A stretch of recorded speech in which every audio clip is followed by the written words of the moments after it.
Hello दोस्तों, welcome back to my another video. आज हम बात करेंगे नो रिक्वायर्ड लाइसेंस पिस्तौल गन के बारे में, जो कि 9mm की पिस्तौल है। आप जो मेरे हाथ में देख रहे हैं, ये मेरे हाथ में 9mm की बेरेटा पिस्तौल गन है, जो कि आप मेरे हाथ में देख रहे हैं। अगर आप इसको परचेज करना चाहते हो तो इसका लिंक भी आपको नीचे डिस्क्रिप्शन में मिल जाएगा, वहाँ से आप बाय भी कर सकते हो। तो ये मात्र 1000 रुपये में मिलेगी आपको, 999 रुपये में आपको मिल जाएगी, यानी कि 999 रुपये में आपको ये गन मिलने वाली है।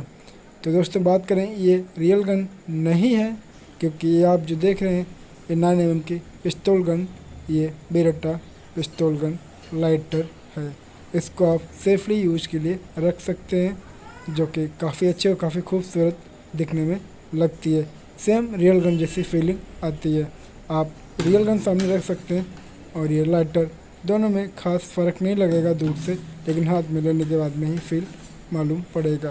तो दोस्तों कैसी लगी आज की वीडियो? अगर आपको वीडियो पसंद आए तो वीडियो को लाइक शेयर जरूर करना। Thank you, love you to all.